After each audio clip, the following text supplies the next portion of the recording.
Hello friends, स्वागत करता हूँ आपका आपके अपने यूट्यूब चैनल में जिसका नाम है SS exam study point by अभिनंदन अग्रवाल। चलिए आज अपन बात करेंगे कंपनीज एक्ट का एक टॉपिक है छोटा सा, companies cost records and audit rules 2014। ये कहाँ पे काम आएगा अपने? अगर आप पीसी 26 का जो आप कॉमर्शियल ऑडिटिंग है उसका सिलेबस देखेंगे तो उसमें आप पॉइंट नंबर 9 पे जाएंगे तो वहाँ लिखा हुआ है कि प्रोविजनल ऑफ कंपनीज रूल 2014।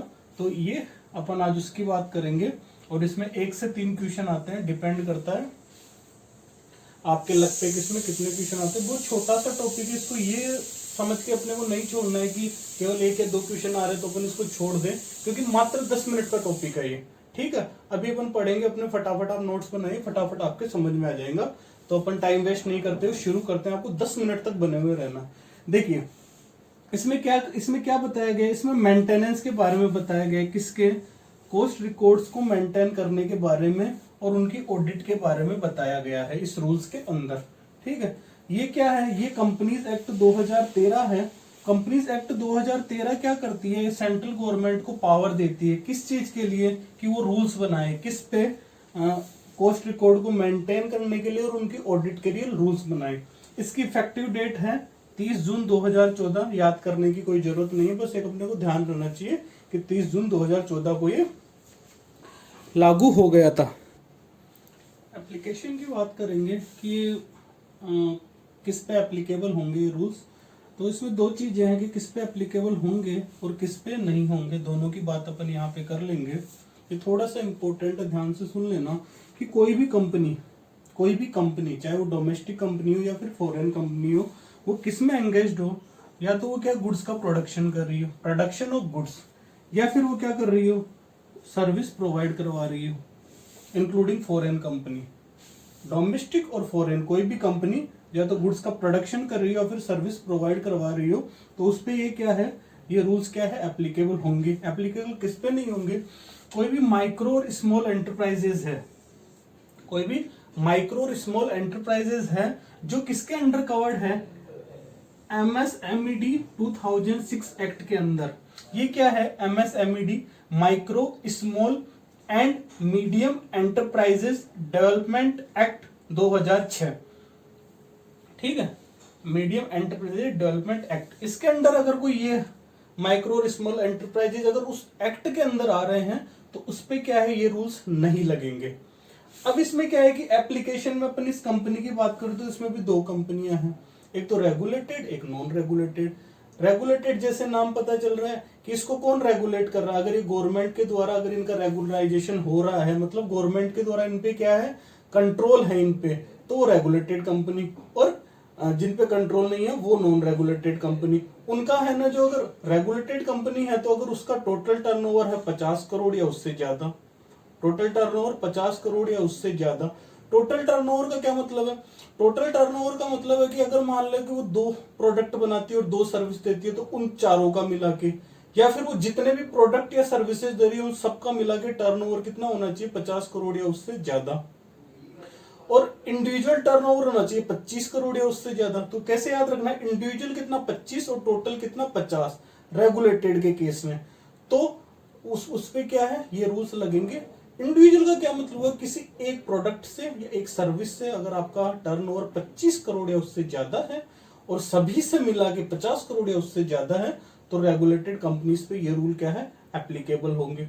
इसी तरह नॉन रेगुलेटेड पे अगर है ना, जो उसका टोटल टर्नओवर है 100 करोड़, इसको कैसे याद करना है? 25 50 उसका कितना है 100 और नीचे है 35 करोड़। तो 100 करोड़ से ज्यादा हो तो, और इंडिविजुअल कितना 35 करोड़ से ज्यादा हो तो इस कंडीशन में क्या है, ये रूल्स उस पे एप्लीकेबल होंगे। चलिए तो अपन एप्लीकेबल नॉन एप्लीकेबल में इधर आ जाओ। इसमें एप्लीकेबल में एक रेगुलेटेड है एक नॉन रेगुलेटेड है, बात कर चुके अपन। रेगुलेटेड का एग्जांपल देख लीजिए, ऐसे याद कीजिए DEF, ये तो रेगुलर में हो गए, और PNT अपना एक डिपार्टमेंट है तो इसे याद कर सकते हैं, 5 इसमें आते हैं। D मतलब ड्रग्स एंड फार्मा, E मतलब इलेक्ट्रिसिटी, F मतलब फर्टिलाइजर एंड शुगर, P मतलब पेट्रोलियम एंड गैस और T मतलब टेलीकम्युनिकेशन। आप शॉर्ट ट्रिक है, या अपनी चाहे तो बना सकते हैं, ऐसे याद कर सकते हैं। थोड़ा ध्यान रख लेना आ सकता है। इनके अलावा जो भी है वो सब क्या है, नॉन रेगुलेटेड होगी। ये जब रेगुलेटेड है तो बची हुई क्या है, नॉन रेगुलेटेड होगी, तो उनको याद करने की अपने को जरूरत नहीं है। अब देखिए इसमें इंपॉर्टेंट क्वेश्चन ये बनता है जो मैं आपको बताया ना अभी, कि इंडिविजुअल टर्नओवर तो कितना 25 करोड़ या उससे ज्यादा, और टोटल टर्नओवर 50 करोड़ और उससे ज्यादा, ये दोनों कंडीशन फुलफिल होगी रेगुलेटेड में, तो उस पे क्या है, ये रूल्स एप्लीकेबल होंगे। और इधर ये कौन से ईयर के होंगे, ये जो पुराना फाइनेंशियल ईयर होगा, जो जैसे अभी आज की बात कर रहे हैं, आज एप्लीकेबल होंगे नहीं होंगे, तो पिछले फाइनेंशियल ईयर का देखेंगे अपन कि पिछले फाइनेंशियल में जैसे 19, अभी आज 20-21 चल रहा है, तो 19-20 में क्या उन्होंने ये कंडीशन फुलफिल की क्या, अगर की है तो एप्लीकेबल है। और इधर नॉन रेगुलेटेड में अगर टोटल टर्नओवर तो कितना होना चाहिए, 100 करोड़ से ज्यादा, और इंडिविजुअल कितना 35 करोड़ से ज्यादा। तो इसको देखो ऐसे याद करो, ऐसे देखो 25 का डबल 50, 50 का डबल 100, और ये आपको अलग से याद करना बस एक 35 करोड़। या फिर ऐसे याद करो, इंडिविजुअल का 25, 35, 50, 100, 25, 35, 50, 100, ये तो डबल हो ही रहा है, और इसमें 25 का क्या करना है, 35 करना है। ये थोड़ा इंपॉर्टेंट क्वेश्चन है, इसको ध्यान रखना, ये आ सकता है। इसके बाद में इनका एक एक्सेप्शन है, वो है ये वाला। उस वजह से ये एक तो क्या हो, अगर कोई special economic zone, special economic zone क्या होता है, मतलब कोई ऐसा एरिया जहाँ पे क्या गवर्नमेंट को जॉब क्रिएट करना है या फिर एम्प्लॉयमेंट देनी है या फिर यहाँ पे उसका डेवलपमेंट करना है, तो वहाँ के क्या है रूल्स एंड रेगुलेशन थोड़े जो भी नॉर्मल रेगुलेशन से अलग होते हैं। वहाँ पे आपको टैक्स में छूट मिलेगी या फिर आपको और कुछ बेनिफिट दिया जाएगा, तो उनको स्पेशल इकोनॉमिक जोन कहते हैं। तो अगर आप स्पेशल इकोनॉमिक जोन में हैं और आपका जो रिवेन्यू है एक्सपोर्ट से, ये एक्सपोर्ट है वो 75% से ज्यादा है, एक्सपोर्ट से रिवेन्यू कितना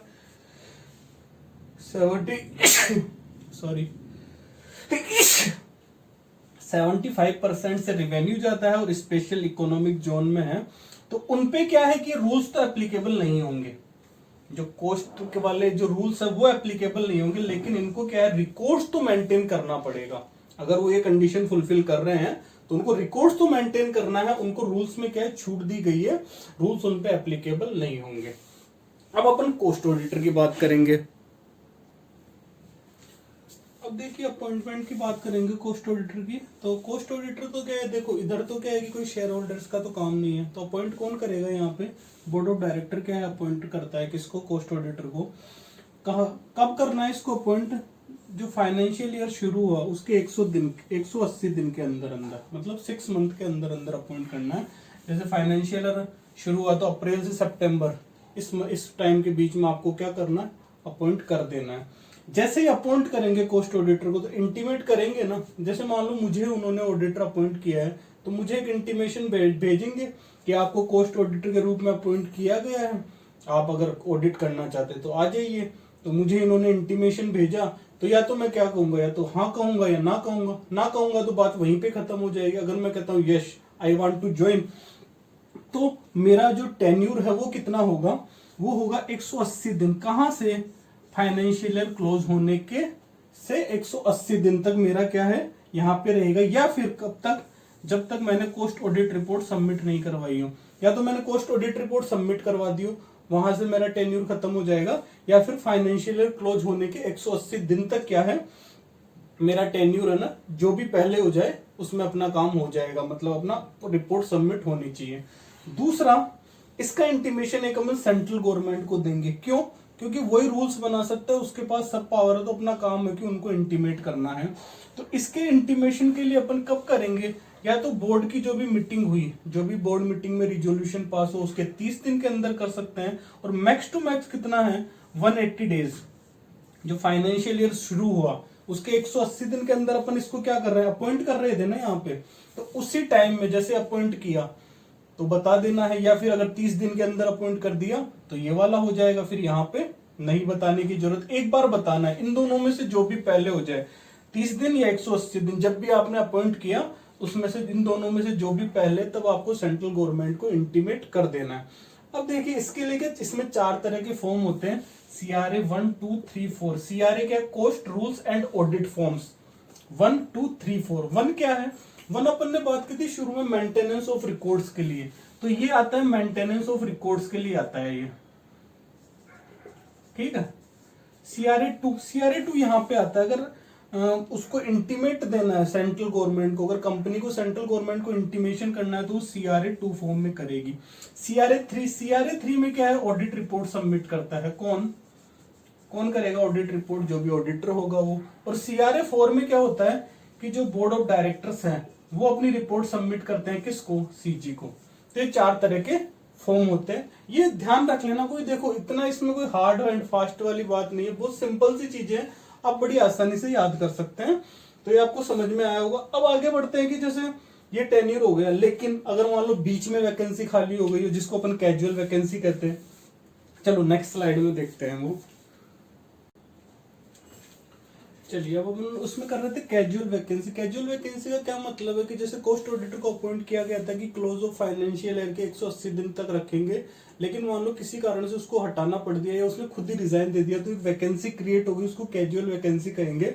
तो वो फिल करनी है 30 दिन के अंदर। किसके द्वारा, BOD के द्वारा। शेयर होल्डर्स है नहीं तो बोर्ड ऑफ डायरेक्टर्स को 30 दिन के अंदर भरेंगे।